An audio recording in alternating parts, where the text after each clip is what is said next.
So, this is episode 7 of Ender's Bloon Talk. So I think I died last time, and that's why I ended it. But I did get this thing. I did get this Sun Temple. Okay, so last time the story was about this pen that met a pencil, and I was telling the origin of the pencil. But before I do that, I'm gonna do my daily reading. Okay, so we're gonna read the actual pictures of the unofficial graphic novel for Minecrafters, the battle for the Dragon's Temple, by Kara J. Stevens and art by David Norgren. You don't have numbers. Here, I'm just gonna read like the first page. Chapter 1. Take that, Xander. You're no match for me. Would you bet your life on it, little bro? Someday, Phoenix. Someday I'll beat you. I wish old Baba would let us craft some real weapons to practice with. I wish you would let us out of the village so we can have more adventures. Okay, I'm gonna read the second page. Can I help you with something? Is it true you've been outside the village? They look at each other. Yes, I've been outside the village. And you turned your brother into a zombie? Of course not. I mean, he was a zombie, and it was kind of my fault, but I didn't. Some zombies just turned me into a zombie. We were out exploring, and suddenly I was surrounded by zombies. Ah! Phoenix healed me with a potion and an enchanted apple. Oh, that's not so cool. But that was just the beginning. Okay, that's all. Okay, so continuing with the story. I think the story was about these bratty. I think it was about these bratty school kids that are spoiled and rich. So let's talk about that. Because they were spoiled, they weren't allowed. They were allowed to do whatever they want, and they also didn't need pencil. They also didn't need any pens or anything. So since they were kids, they chewed out the pencil like gum and spat it out. They chewed the pencil like gum and spat it out on the ground until they were finished. And it made Susan very sad. So then one day she sweared that I need to sneeze. Wait, do I need to sneeze? I feel like I do. Ah. I hate when I feel like I need to sneeze but I don't. I hate when that happens. Especially when I actually need to pause to do it. Out of my ears.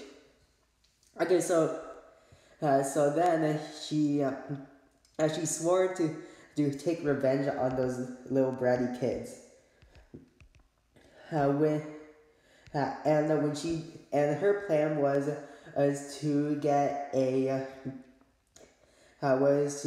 teammate. That's when Gerald will come in. So those kids actually like pens. Pens will make them happy and make them feel special about themselves. Since they felt special, and all rich people want to feel special, that's why they have money. They will do anything to do it. They will do anything to get to be special and even having a pen. Since the school that they go to don't give out pens, they give out pencils. That's where Susan was from. So then when Gerald and Susan met each other, they became instant friends. So now Gerald doesn't need an owner anymore, and Susan has a teammate. Win-win. Okay, so then he Susan told Gerald about her plan. Yeah. So I think that we should. So you create a diversion while I go up to one of the kids, and stab him. So Gerald agreed with the plan. Okay. Okay. And they went off. So Gerald jumped onto the ground next to a kid, and one of the kids whoa! I found a pen.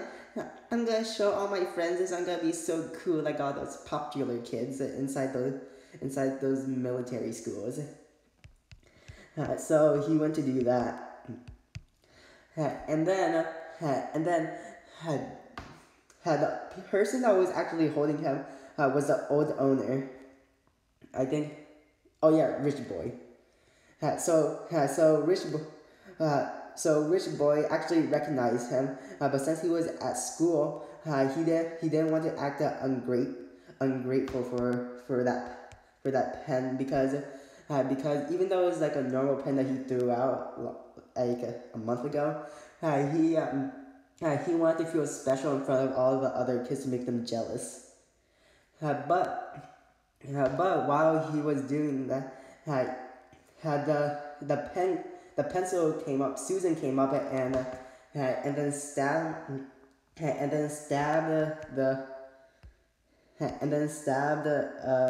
Rich Boy.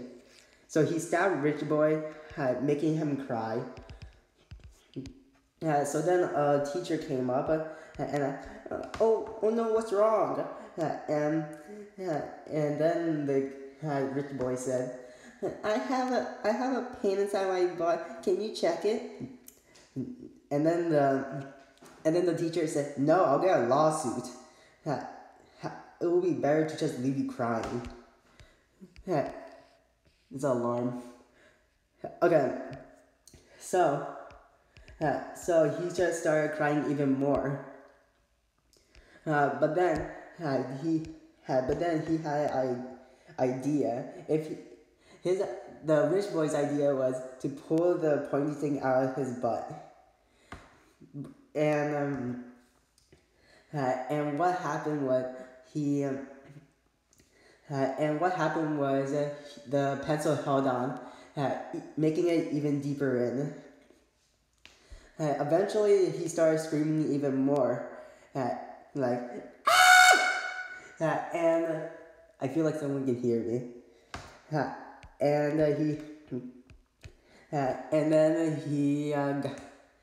he went to the nurse's office, and the nurse couldn't get it out, so he had to be sent home. His parents started yelling at him.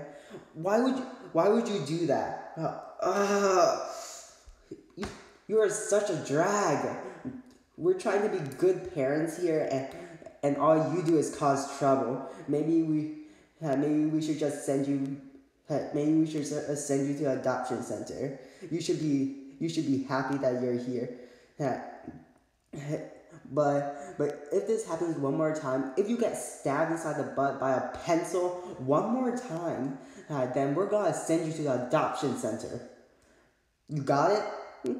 Yeah, but it wasn't my fault. I don't care. I don't care if it's your fault or not. What do you think? The pencil is sentient or something?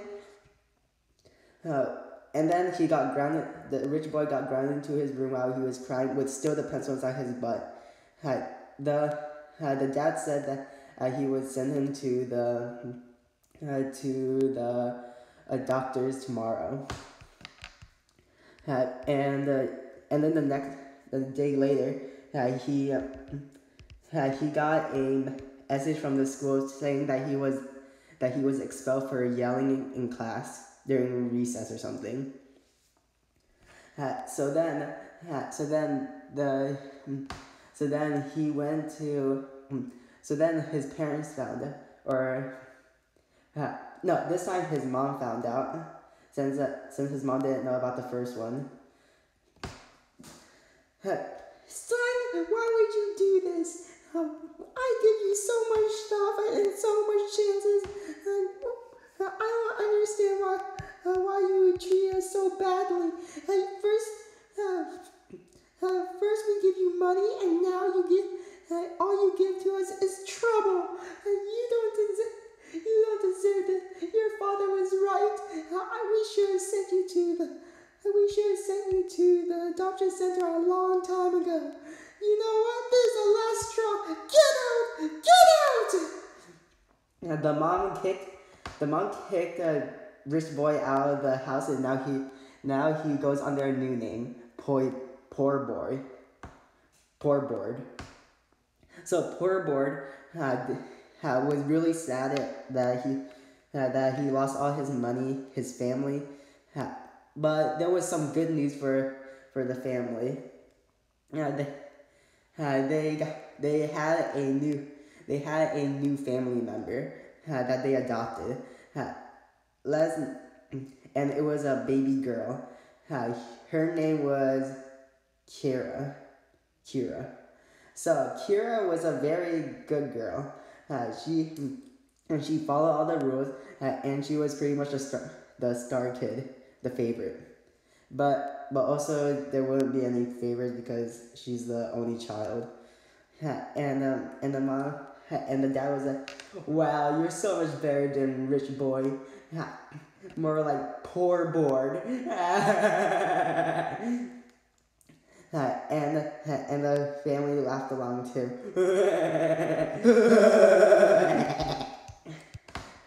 So then while they were laughing, Poor Board was looking through the window and started crying. That could have been me. But another sad truth was that the next day was his birthday. Was Poor Board's birthday. And he had no one to celebrate with. He went to the hobo next to the alleyway and told him what happened. "Well, I'm poor now, just like you, and now, and since I don't have any money, I'm gonna just live here. Is that okay with you?" Yeah, of course. I'll let you live here. I always wanted company. And the homeless person became a new father figure to him. So now, since the pencil was still inside his butt, the homeless person saw it, and pulled it out of his butt. So now the pencil was actually dead. He went so deep in. She went so deep in that she went so deep in that she actually broke in half. And Gerald was still waiting at the little place. Gerald was still waiting at the at the waiting place for a very long time, waiting for Susan to come back. Eventually he left, and knowing that he would never find a friend or an owner again. So he just left and went to the chainsaw. He pulled the chainsaw, and the end.